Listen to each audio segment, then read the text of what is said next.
Da-da-da-da-da-da, da-da-da-da-da-da, da-da-da-da-da-da. We're live. We're live. We're live. We're live. We're live. I'm your entertainment for today. I'll be singing soon. Woohoo! And then Tim will be going, Yeah. Do you know that, like, we actually have a YouTube channel? No way. We When have a did that YouTube. happen? We have a YouTube channel, all right, but our YouTube channel is only at 20 subscribers. Oh, We need more subscribers on our YouTube channel. Yes, please. Yes, please. You know what? So what we're going to do is my voluptuous group. Yeah. So what we're going to do is Yes, we're sir. going to say, all right, because I get an email whenever someone subscribes to that channel.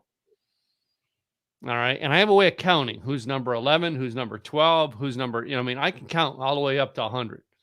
Wow. That's impressive. Number 100. Ready for this? Yep. If you become the 100th person to subscribe to our YouTube channel, all right, we'll let you come on and give a 5-minute commercial, our 30-second commercial on our show. That's huge. I'm just saying. And that's permanent because it'll be a permanent commercial on one of our shows. People pay lots of money for that. I'm just saying. Yeah, they pay millions of dollars to be on the Tim and Katrina. Millions of dollars. Girls got a dream. Girls got a dream. I'm just saying. So this week in history. Do you know what happened this past week in history? I have no idea. What was Tuesday? Oh, Tuesday. Tuesday was my Belgium girl's birthday, and it was also the anniversary of Pearl Harbor. December 7th, a date that will live in infamy. Yep. I still have yet to visit that museum. I've never been. It's there's something with being in an airplane over water that long that Tim just doesn't want to do. And they haven't built a bridge there for Tim to ride his motorcycle. No, so it's not going to happen. It's not going to happen anytime soon. Not going to happen. Not going to happen. One of these days. But December 8th, which was Wednesday, do you know what happened on that day in history? No, I cannot say that I do. You're just not a rock and roll fan anymore. I guess not. In 1981, or was it 82? We lost John Lennon on December 8th. Oh, gee, you're so up on this. I make sure it's right. Yeah. History. Huh? I look to you for all the history. You're my history buff. I'm making sure I get it right. Yeah, I'm making sure I because yeah. Yeah, I think you're right. 1980. December 8th, 1980. So yeah. Wow, if you think 41 years ago. All right. John Lennon was how old when he died? I think he was 45. I'm wondering if he was even. He was 40 years of age. Oh, well, I was close. He has now officially been gone longer than he was years old. He would be 81 years old today if he were alive. Wow. That's crazy how that happened too. Absolutely crazy. And in the past week, all right, we lost Bob Dole. I know. I don't care whether you're Republican or Democrat, you kind of liked Bob Dole. Yep. He was a very kind and he was very eloquent on how he would talk about things and even talk about people that he didn't care that much about. He was from the old mind thought that no matter how much you hate somebody, you can still say something nice. Yeah. Here's what I like about Bob Dole. He had a sense of humor. Oh, yeah. He had a great sense of humor. He went on Saturday Night Live and made fun of himself. Yes. Bob Dole, like the guy who impersonated him, I think it was Norm Macdonald impersonating him on Saturday Night Live. And basically he's doing all this. Well, Bob Dole doesn't say that. And the real Bob Dole standing there goes, Bob Dole doesn't talk about Bob Dole like that. No. But he was a very, I really enjoyed watching him. Yeah. And when he was running against when he ran for president against Bill Clinton, which it was tough to beat Bill Clinton. He was a very popular president, but Yeah. Bill Clinton had an accident where he fell down, right, or something like that. And Bob Dole, they're running mates they're running against each other at the time, right? And he goes, "Hey, Bill, I understand you've fallen right off the stage. If you have a problem learning how to fall, let me know. I've got experience in that. I'd be glad to help you out." I remember that. It's like Bob just had a sense of humor. And then the greatest thing about Bob Dole's sense of humor was the Super Bowl after he lost the election. Do you remember the commercial he did? No, I do not. I should have looked this up today for our show, but the commercial he did was for Visa check card. Okay. And the whole thing was I vaguely remember. Okay, yeah. They're doing this whole hometown parade. Welcome back, Bob, because he's retiring. He's not in the Senate anymore. Yep. Welcome back. Welcome home, Bob. All right. And he's all excited. So he's sitting down in the local cafe and he goes, and, Doris or whatever pours him a cup of coffee. And she's like, she gives him a check. It's like, Doris, can I write you a check for this? He said, sure. Got ID, Bob? He looks at the camera and he goes, I just can't win. It's the most hilarious thing in the world. Now. I just can't win. I do remember that now. I must say. To me, that was a good one. That summed up. All right. And I voted for Bob Dole. All right. Because I thought the guy had a very good sense of humor. All right. And you know what I mean? I wasn't a fan of Clinton at the time, but anyway. But it was just, to me, Bob Dole was he's one of the last late greats of our political system. He was very regal. And like I said, he was very eloquent on when he spoke, how he spoke about other people. I mean, I had a lot of respect for the guy. A lot of respect. I'm trying to think how long he even served in the Senate? In Senate. It was years. What, 30, 40 years? It was a while. He was Senate Minority Leader from 87 to 95. Yep. It was a while. I mean, there's a lot of things that he has that's just to a credit in him, but he was in a House. He was a House of Representatives from 61 to 69. Wow. Yeah. It's crazy.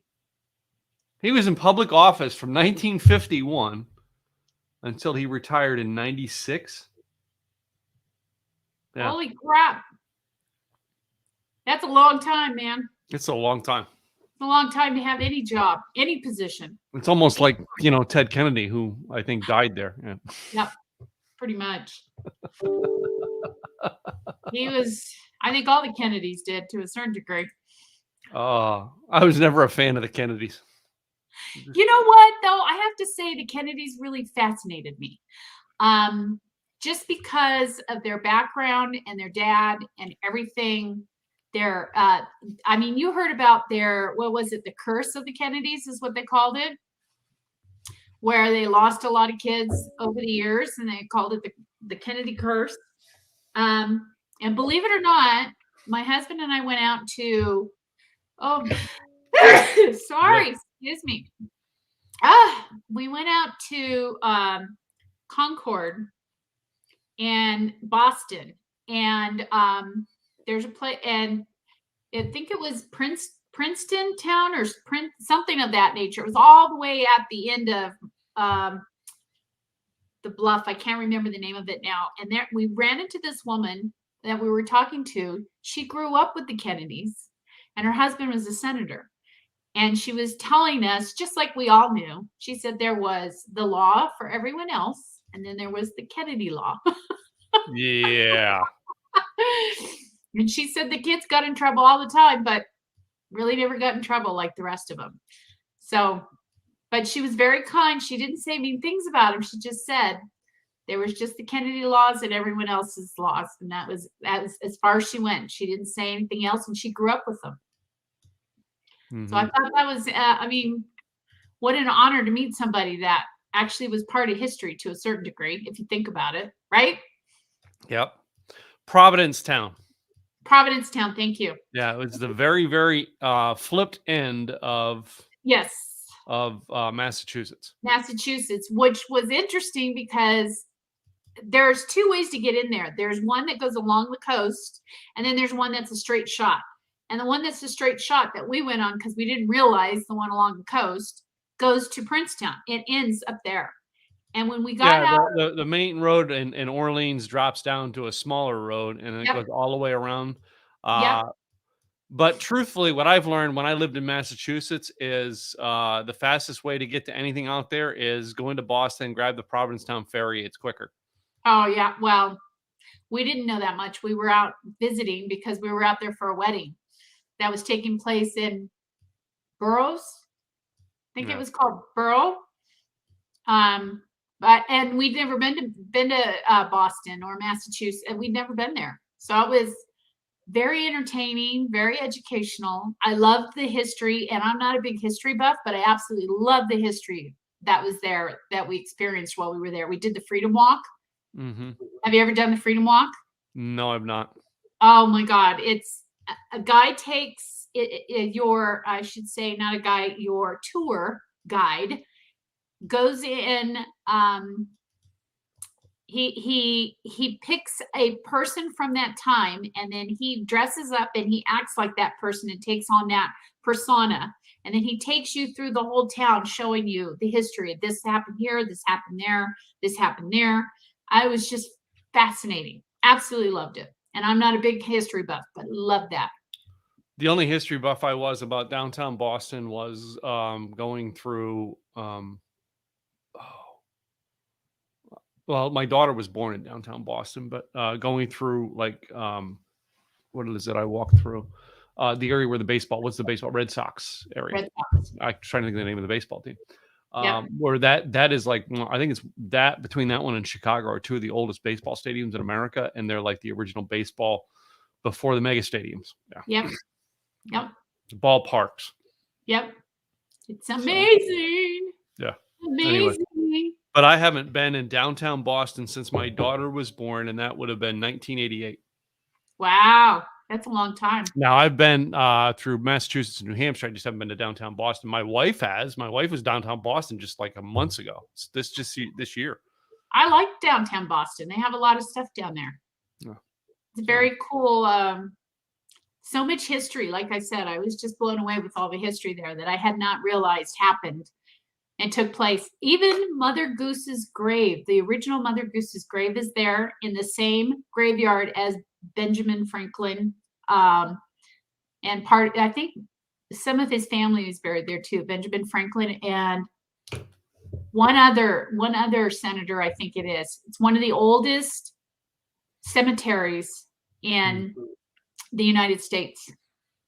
Sounds like a bunch of dead people hanging out there.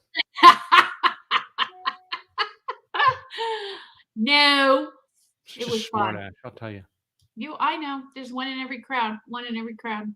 You know, I gotta say, and I'm just being honest here. Our last week's podcast seemed to be lacking energy, and it seemed like we weren't. I don't know. We weren't jiving, or looked like we were bored. I don't know, but I wanted to. First of all, I wanted to apologize to our audience if it was just like it seemed like our energy wasn't up.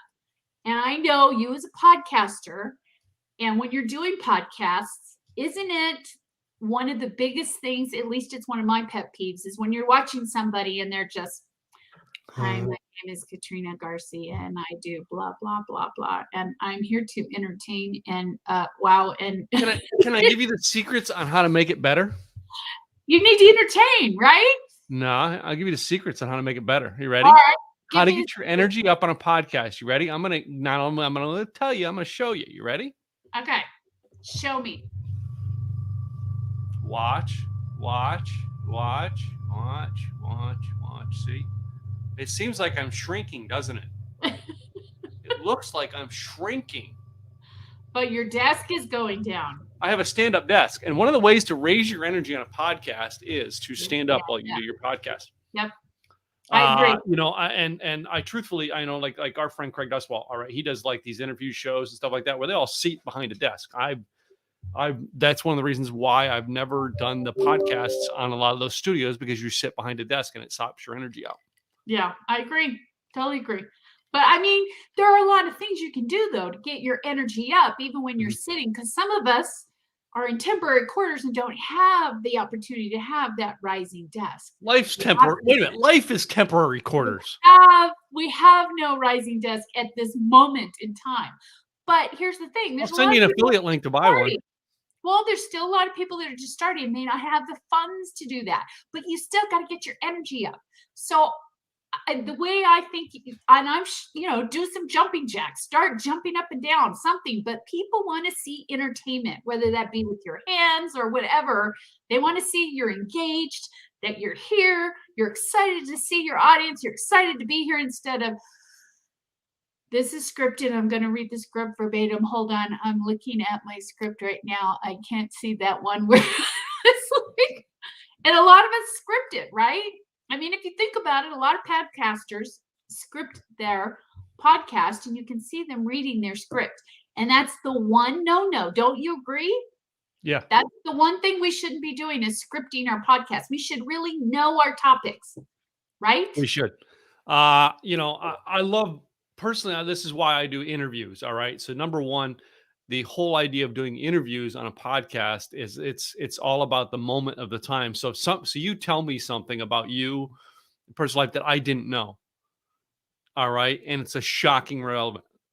Like, I make those weird faces because I literally, at that moment in time, am shocked because I did not know it at that moment until you told it to me. Yep. That's why I record the podcast live. And that's why we're recording this one live. Even though I know a majority of our people listen to this on a later basis, but still, that doing an interview that way, it is a way for me to actually get to know the person live on camera, and you can see my facial expressions and everything like that. I learned that from the time that I was on the show with Dean Cain. And he said, Tim, don't tell me the surprises. He says, I'm going to ask you the questions. I want the surprises to come out as I ask the questions, so that they can actually see my real expressions on the camera. Yep. And I never thought about it. I mean, Dean Cain's a pretty good interviewer, all right, Yeah. as well as he's been on like the Today Show and some other Fox shows and stuff like that.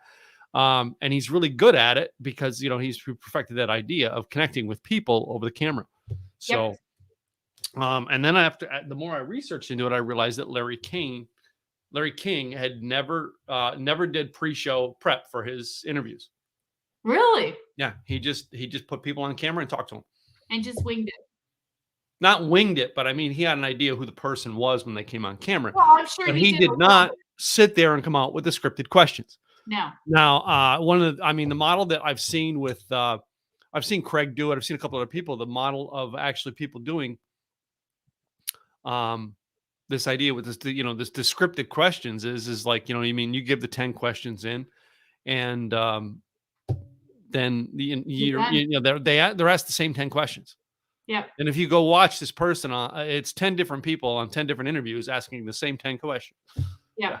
So. And I think it's somebody who's coming on a podcast as a guest shouldn't be sending questions to ask.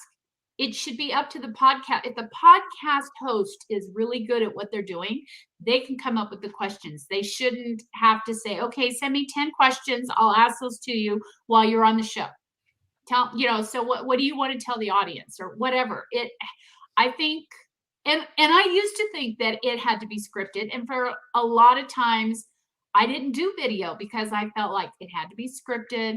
I had to have my little script there. I had to make sure I covered all my points. Those are the ones that didn't get nearly as many hits or comments on it as those that not scripted at all. I think people really want to see the real you, and I fought that for a long time, and not doing that.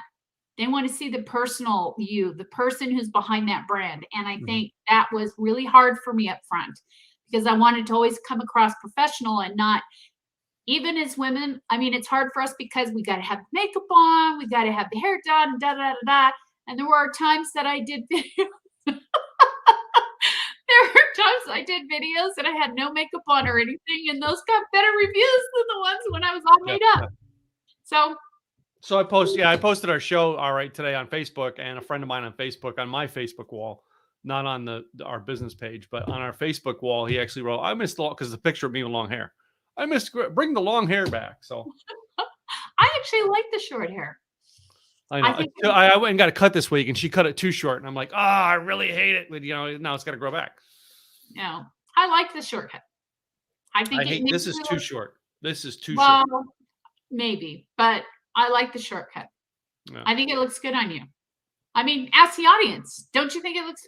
Personally, I think it looks better. That's just my personal opinion. Not this short, but short, yes. Yeah, I mean, not that my personal opinion matters, but I Yeah, think it I looks good. stay awake at night wondering what your opinion is. I know you do. I know you do. That's why I try so hard to give you my opinion on a regular basis, because that's what I'm here for.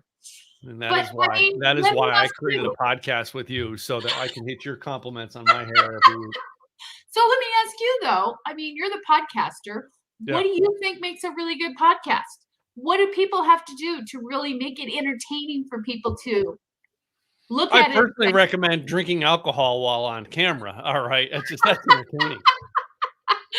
No, regardless of how early it is, right?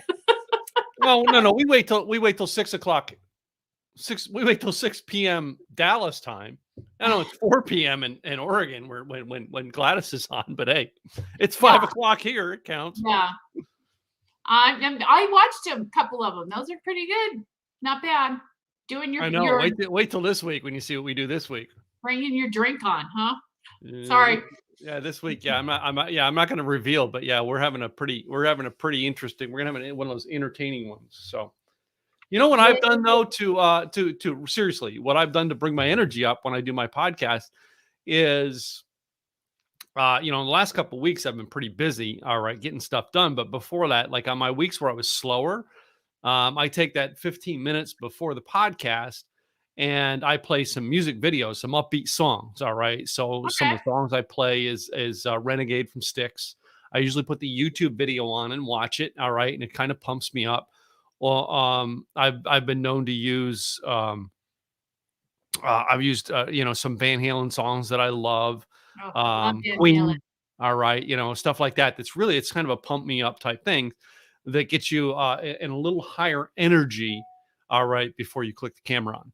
Yeah. So that's some of the stuff that I do. All right. But, and my biggest thing is coming on camera and not being tired. So, because most of my day is spent in this office. You know what I mean? Yeah. So it's like after a while you get tired.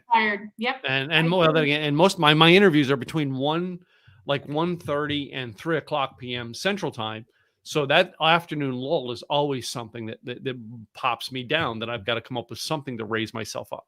I agree. My law is and they say this in regards to just statistically that you have to find the best time that you work well and the time that is your lull time. And everybody has different timing. I know around 3:00, I really start to wind down.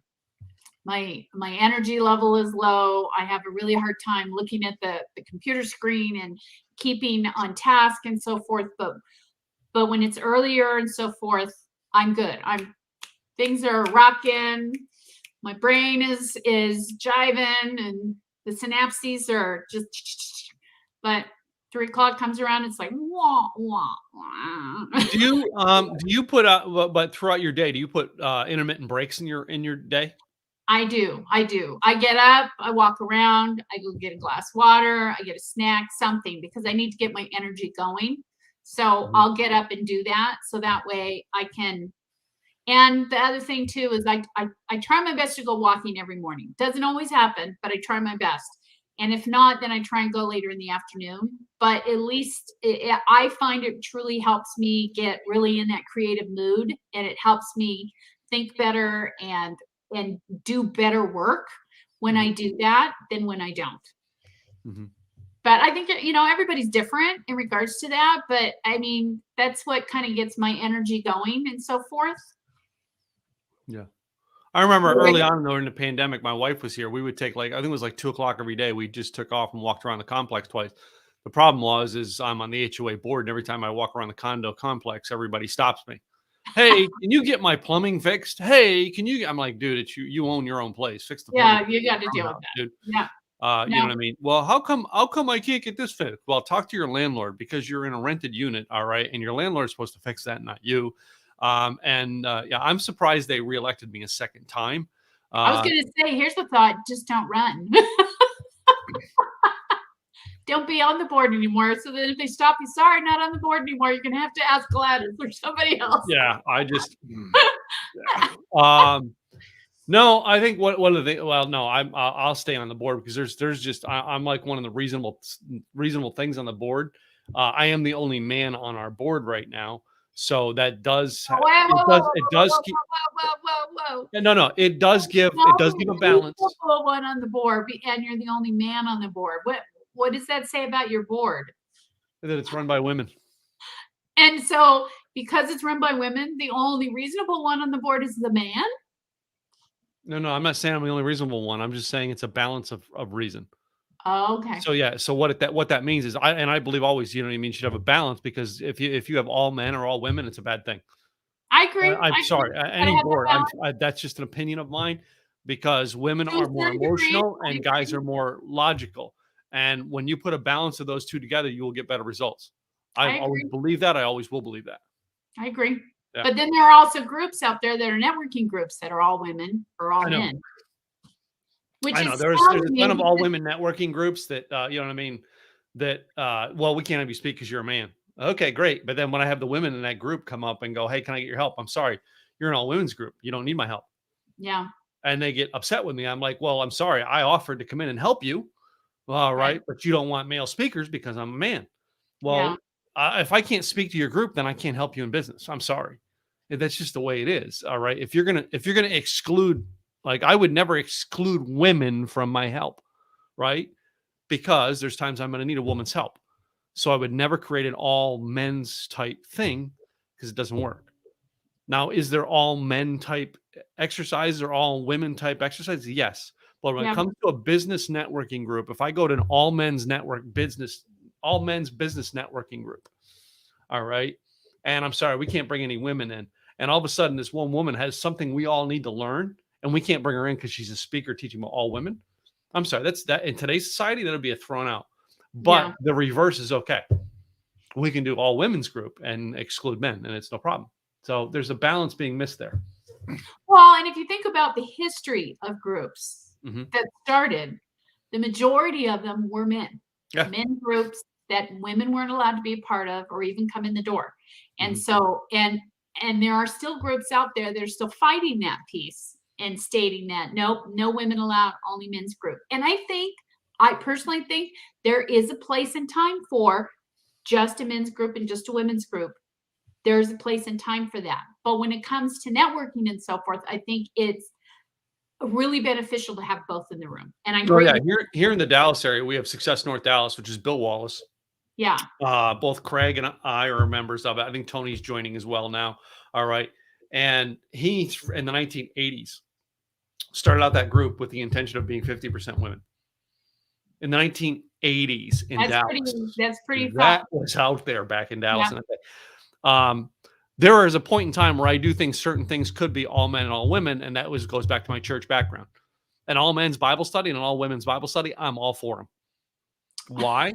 Because men can sit into a group of men and talk about things that are temptations and struggles for men that women should not be present to hear that.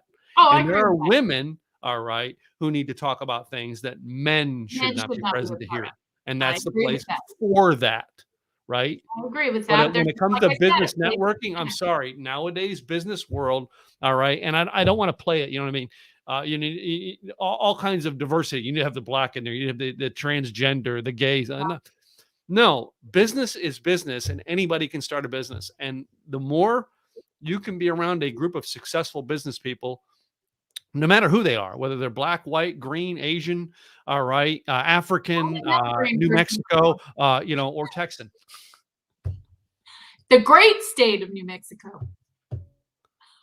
Yeah, that would be the one to the left of Texas. Texas. Too bad we don't border, no offense to Texas, but too bad we don't border a better state or a city of Texas than El Paso. El Paso. You mean what's the town in Mexico there? Which one? Roswell, Alamogordo, No, no, Deming, no, no, no, no, no, no. Truth or Consequences. No, That's no, an no. interesting one. Which one? Which one? Which one? No, I'm talking oh gosh, I'm trying to get to it, but my map keeps moving on me. Come on, map. Juarez, Mexico. Oh, Juarez. Yeah, Juarez, Mexico. All right. Really, Yeah. El Paso is a suburb of Juarez, to tell you the truth. And have Yeah, you ever yeah. I guess if you think about it, it is. Juarez is bigger. Is.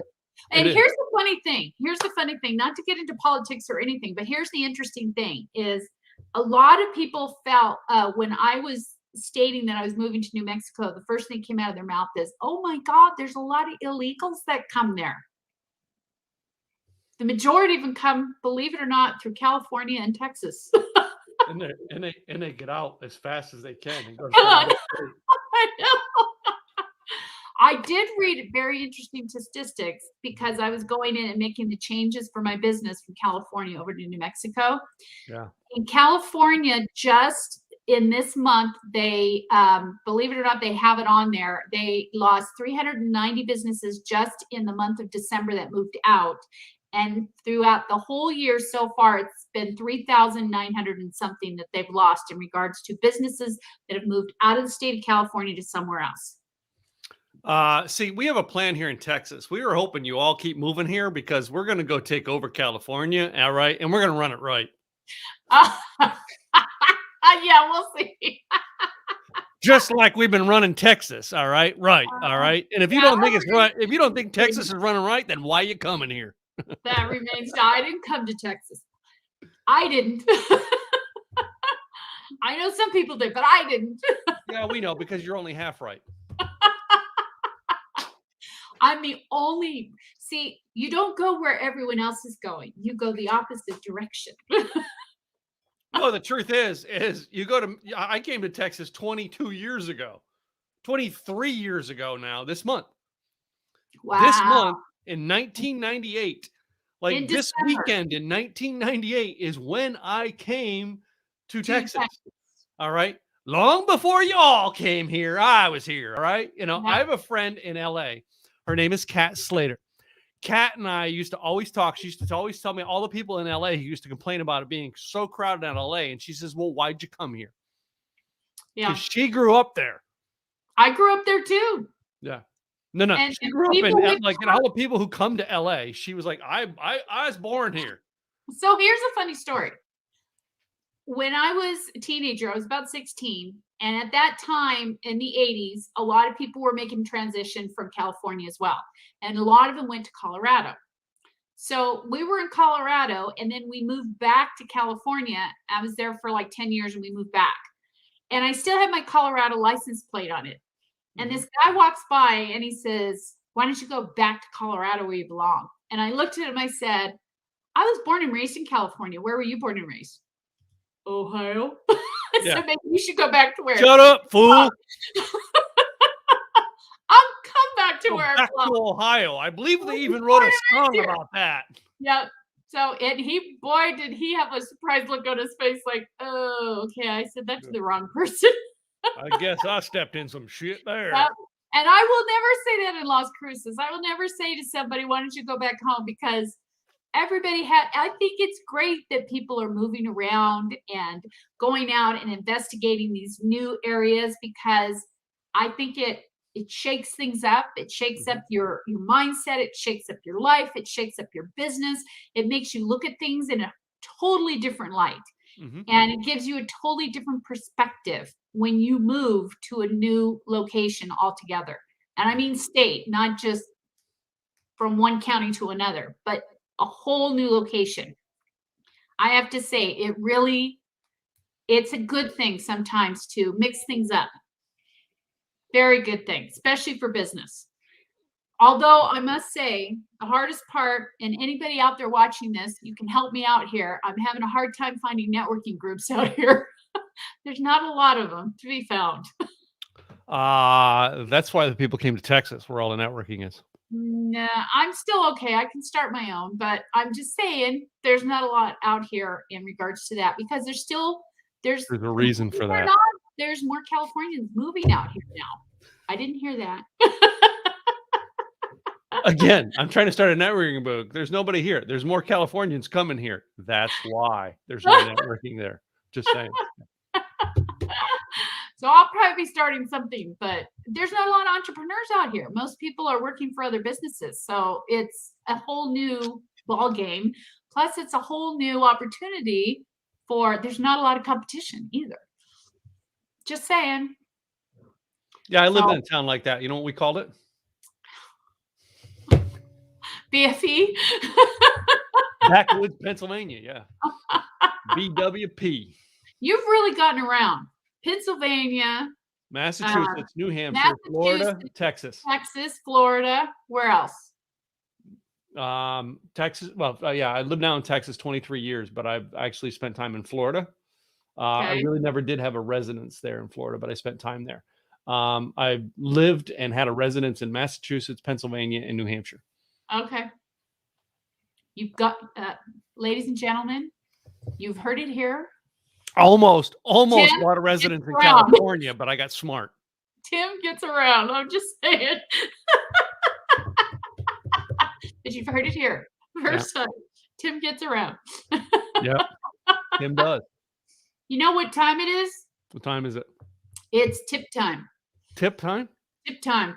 Website tip time and marketing tip time. I'm sorry. Tip time. I'm going to say what just came to my mind when you said that later. I'm not putting on the show. I think you know how you led from one conversation to another. The other. Yep. Bad transition. Tip time.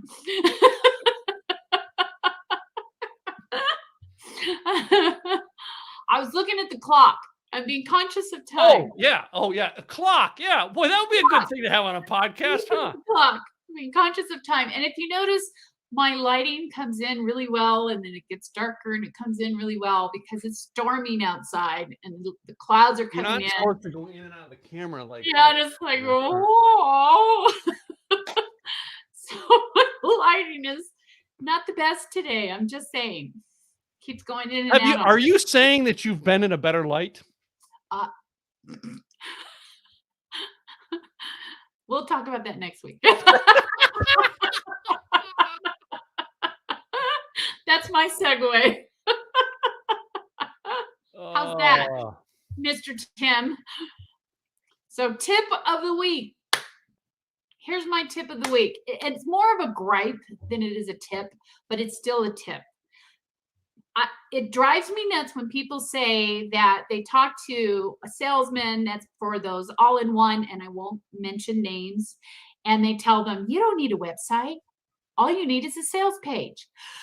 Got news for you. Sales page is a website. It's just a one-page website. It's still a website. And the thing that drives me nuts too is people say that websites don't make you money. Not true. Not true at all. Websites can make you money in so many ways that people miss the boat, including the ones who are telling you that you can't make money with your website. If you've got a freebie on there and you're pushing them into a course, online course, you're making money. If you've got a way for them to pay for you and your products, consultation fees, everything on your website, you're making money. If you've got a way for people to sign up for that freebie, putting them on your list so then that way now you can start getting them into your programs and webinars and so on and so forth, guess what? You're making money. Those are just 3 ways of making money with your website. So if you say, or somebody comes up to you and says, you can't make money with your website, wrong. They're lying to you. They just don't know the capabilities that a website has. And keeping in mind that when you go to those all-in-ones and so on and so forth, and they talk you into that, guess where all of your contacts are lying to? On that one-on-one system. And if you have to change over to something else, It's not that easy. So keep that in mind too. And I'm just saying, you heard it here. Yes, you can make money with your website. And yes, you do need a website, especially if you want to run a business. So that's my tip of the week. Just saying. Oh, wow. That's a good tip. That's what I thought. I got a very interesting thing for content tip this week. Ooh, let's hear it. Let's hear it. All right. Speaking of podcasts, all right. Do you know how you can come up with your weekly content? Create a tip of the week that you put on your podcast. And then you take the clip out of the podcast and use that for your content tip of the week and use it for people to sign up. So basically, Katrina and I could take that section of video where it's me giving content tip of the week, her giving website tip of the week. All right. And she could put that on her website as, hey, sign up for my tip of the week. No extra time to create it other than to get the clip from the podcast, put it up, and send it out to people on a Monday. That is, take a segment create a segment in your podcast that creates that one thing for your newsletter every week. I do it the hard way. I don't do it the easy way. I don't know why. I guess I'm old fashioned. That is amazing. Amazing content tip. Amazing. Yeah. And for those that aren't have a podcast in place, it's real simple to set up. Tim's the expert. I always get this wrong. Tim's the expert. Yeah. He can tell you all about it. In fact, Tim, don't you have classes and so forth that help people build a podcast? Yes. And in 2022, I'm changing up the way I do things. Ooh, do tell.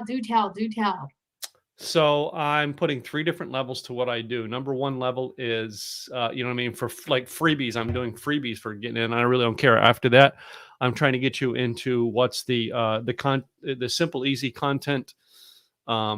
I haven't had a name for it, but it's like Simple Easy Education portal, right? And the idea behind that is it's $97 to join, lifetime access. Cool. One-time fee, $97, lifetime access to that. That also gets you virtual events held every month, and it gets you access to one of our live events. All right. Additional live events, if you want to come to, are $97 a piece. So, and our live events, we're doing 2 of them, May and November. They're mastermind type of, excuse me. Boy, that hit me hard. Mastermind type events, only 20 people in the room and a horseshoe idea. And it's designed to be a mastermind, not a conference. Got it. From there, we offer 2 levels of our inner circle. Number 1 is that, the top tier is our inner circle. All right. That's where you get one-on-one access with me. You're in a group setting, plus you get one-on-one time with me if you schedule it.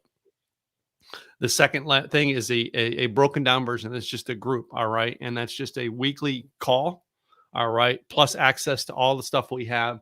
And, you know what I mean? And a couple other interesting things. All right. Is put in there. That is $97 a month. Very cool. That's a great opportunity. Mm-hmm. We've got, we're going to be putting out online courses, and I'm also going to be doing tips.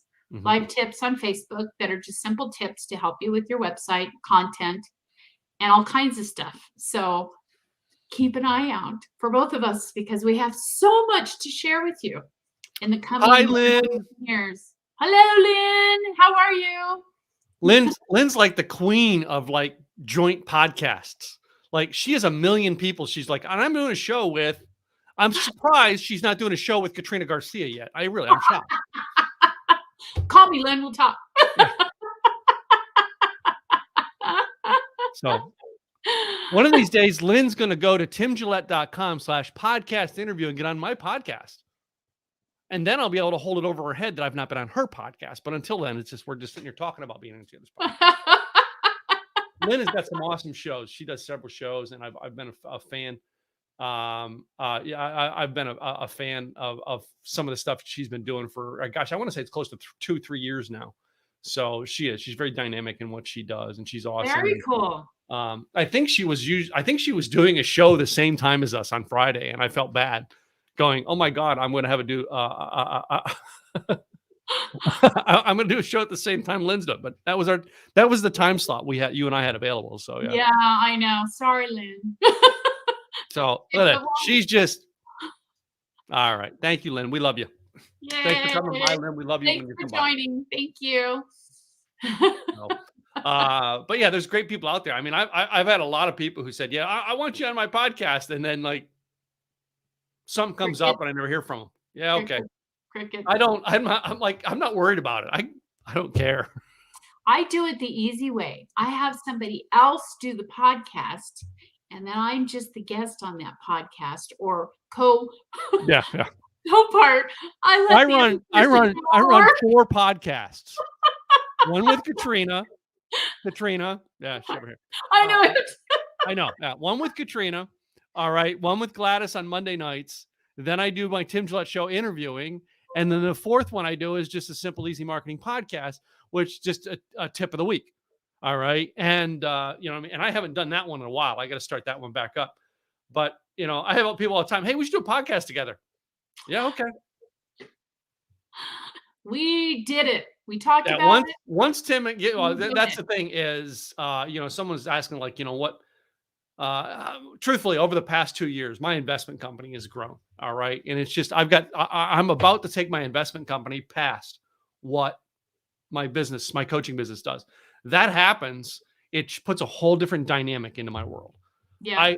I, I'm going to get rid of all the stuff I don't like about coaching. Right. Because I don't care. I've got incomes up here, work to do other incomes down. No, sorry. To bypass. So this is, well, what will you keep doing? I said, I'd love to just do podcasts every week. That's it. It'd be great. Yeah. Do podcasts and a virtual event once a month. I'm good, man. So I had a question for you. Yeah. I know, and on the last podcast, we were talking about planning, or the one before, I can't remember. It might have been in November. We were talking about planning, and I said I like to plan for the first couple weeks in December, and you said you don't plan, you just wing it. So I'm and we're both opposite in that respect. I'm a planner. If I don't have I mean, I've got to have a plan in front of me, or a plan A, a plan B. I do 3 things in any situation. Even when we were moving here, I had a plan A, a plan B, and a plan C. And I know Bo Easton always says there's always one plan, and that's plan A. I always like to prepare. I'm just that's me and my personality. And I thought it was interesting that you said, nope, I just go with it. I have this one thing. I follow it through. If it doesn't work, I just change it. If it doesn't work, I just change it. So I was curious as to number one, how do you come up with your idea for the year that you're going to, your vision, your mission, whatever the case may be for that year? Mm-hmm. And then do you set up steps to get there, or do you just say, I'm going to wing it? I set up habits to do things really, and I just work the habits. Okay. And like, I got a client last month. I was not even expected to join me. It's someone who basically heard that I could build a funnel for her in ClickFunnels, or not Click, in Kartra, and we were having a conversation, and she said, and I always give my sales pitch. To me, I'm Got like, if you want a one-on-one time with me, you agree to, I'll help you, but you have to listen to my sales pitch at the end. Okay. And most people are like, okay, I'll do that. Right. And I was shocked. This person I can see was just like, oh, that's easy. And like, I mistakenly gave her the button and the page with the old price structure. So not only did she take advantage of the old price structure, but she paid the 1 year cash right up front. So she's like, okay, now I'm in. All right. 1 year cash. And I'm like, she got it for $1,500 cheaper, but yeah. Yeah. Anyway, but I was shocked. It was a new client that she took me up onto it. So that's stuff like I let the one-on-ones connect, but I hardly ever do one-on-ones unless I know it's someone serious about something that needs help. Yeah. I am adamant about helping people with what it takes to get their content out and monetize it. And I'm not setting goals I'm not setting goals that I'm going to do. I'm going to have 15 new clients in 2022. No, if I get 5, I'm good. All right. If I get 10, I'm good. If I get 100, I'm good. But you're good though, because you have this other piece on the other side that's making money. Yeah. If you're like a lot of people out there that don't have that other piece, and this is all they've got is this, how do you manage that? If you actually, here's why I am big on, I talk about, in my Simply Easy Marketing, Simply Easy Success System, I talk about assets, system, discipline. All right. Okay. And I'm not focused on goals. I'm focused on the system and disciplining myself to follow the system. Assets are the biggest thing that you want. You've got to have assets start working for you, right? Yeah. And that's it. Most people don't know the assets they have right now to get started. No, I agree. I I'm agree. huge on assets. All right. Everybody's like, you know what I mean? Well, you teach investments. I don't teach investments to people. Everything I do in my investments is my own personal investments. And even then, I'm hiring coaches to learn how to do things differently. All right. I don't go out and teach it. So in other Yeah. words, just because I'm doing things in real estate does not mean I'm gonna come teach you real estate. No, I will plug you into people who know it better than me. I Yeah. just follow what they tell me to do and it works. That's one of the things I do. But most people are like, well, I don't have the assets. I'm going to tell you, like 2000, I remember 2006 or seven. I at the time I was, making maybe $200 a week. Take home was $70, like very little amount of money. And I did And something there. that got me a $1,000 paycheck. And I said, if you only had $1,000, and I remember putting out the questionnaire before social media. I think it might have even been on MySpace. I don't remember. But I Oh said, if my you only have God. $1,000 to invest, what would you invest it in? Right. And I took $1,000 and put it into buying stocks. And I've figured out stock methods. If I had $1,000 now, I would go buy $1,000 worth of dividend stocks because I can buy $1,000 worth. It will probably be paying me close to, at $1,000 will pay me close to $150 to $200 a year in You know, dividends.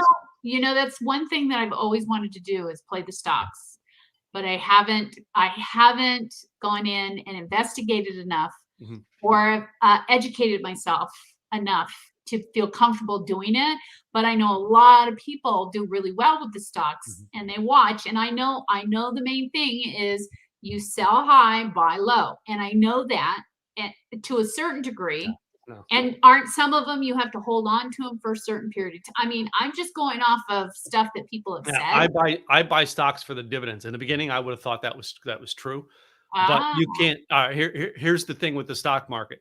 It's just like any other commodity that's out there. All right, it's not when it goes down, or it's not if it goes down. It's when it goes down. when it goes down. All Yeah. right, and I bought stocks that literally let's just say I bought stocks at $5 a share. All right, that 3 weeks later was worth 350 a share. Yeah. All right, it just happens. But I buy a dividend stocks, and here's why. Dividend stocks pay a dividend, 10 cents, 20 cents every quarter. So Got if I've got 500 shares of a dividend stock that's paying me 25 cents a share in dividends, you that's have every money. quarter I've got that money coming in. I take that money and buy more stocks. I That's fair. build the assets up. In other Got words, it. just because I got the paycheck from the dividend doesn't mean I spend it. I put it back into something else that makes me money. Once you have higher levels of money, you can invest in different places. I invest in real estate. You need about $25,000 to $30,000 to invest in real estate and do it Okay. right. There's a lot of people out there teaching, you know what I mean, get rich quick. You can get into real estate with no money down. Don't listen to them. That is the fastest way to go broke. Just like, hey, you can buy low, sell high in the stock market. Again, follow those Well, people, all right, and they could lead you to be broke if yeah. you don't have all the knowledge of knowing Well, knowing and when. that's the hardest part too, is trying to find that. And I think this is a big thing for all businesses out there, not just in personal.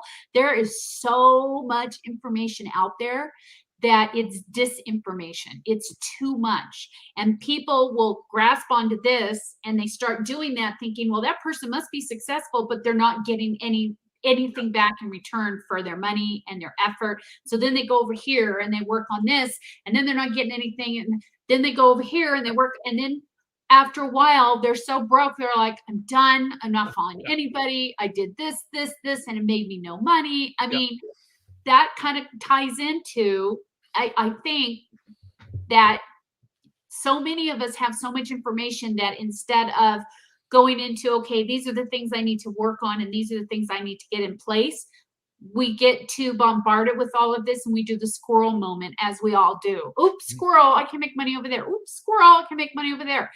For those people that think, oh, it's a quick sale, I can make money quick and blah, blah, blah.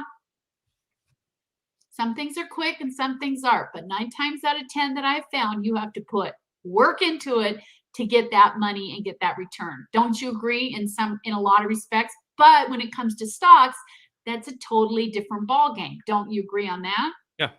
Again, it comes down to system and discipline. Yeah. All Yeah. right. You know what I mean? In the stock market, you've got to have a system to work. Otherwise, it's not going to work. My system just seems to work, and it actually takes and builds my assets up, which is I'm trying to do. Yeah. You know, and that's literally my game, to build my assets up.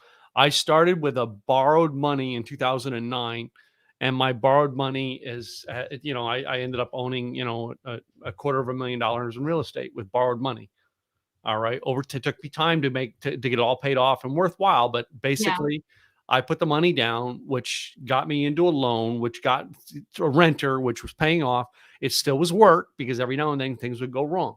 Yeah. It's You have just to part fix of them. the gig. Yeah. All right. I've learned this thing with dividend stocks because, again, I want to put my money to work for me so I don't have to go out and do the work. So Yeah. that's why I buy dividend stocks.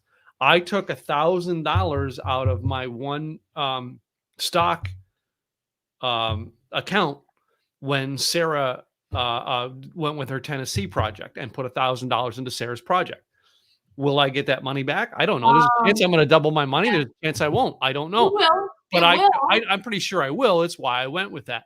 Yeah. But for me, taking that $1,000 out was nothing. Yeah.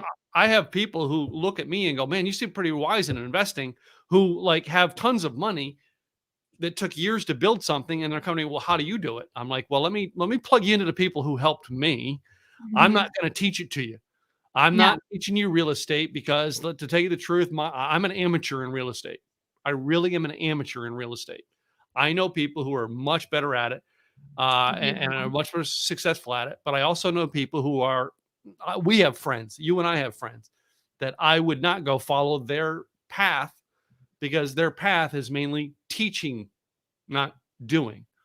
I'm working with a team. The people I work in real estate Yeah. with both do Yeah. and teach. And I think you need both of those with anything. Yeah. Even when you're coaching and training people, you need, I personally believe that you need to know how to do it as well as teach it, because a lot of times people will teach something, but they've never done it. So it's kind of like somebody coming in and talking to you about, like you said, real estate. They've never done it, but they're going to teach you about it. Then how do you know it's a proven, how do you know it's a proven strategy? I want to see what they've done. It's truthfully. And that's like, I don't allow anybody to speak at Simple Easy events who is not doing what they are teaching on the stage. In other words, if you get on my stage, and I've had it happen where people got on my stage that I was searching and they were doing, and then afterwards they sit down with me and they open up and say, "Well, yeah, I was doing, but like, lately things aren't going so well," and blah, blah. And I'm like, it'd be a long time for you to get back on my stage, buddy. You just gave me a way that you aren't doing. You can't get up there and say, "Well, this is what you do to be successful," because I'm successful and I'm doing it. And then you get off stage and say, "Well, it hasn't been working lately." Dude, then you shouldn't have got on my stage and told everybody to do it. Well, and that's a whole other story too, in success, and what success is to one person as opposed to another person. That's a whole different story altogether when it comes to business. Well, it's that time of the week to bring our show to a close. No, this was fun. Did we not have some good conversation? We should About getting your energy up when you're doing your podcast, not doing scripted, and we talked about history, and we talked about tips and all kinds of good stuff. Yeah. So it's been a fun week.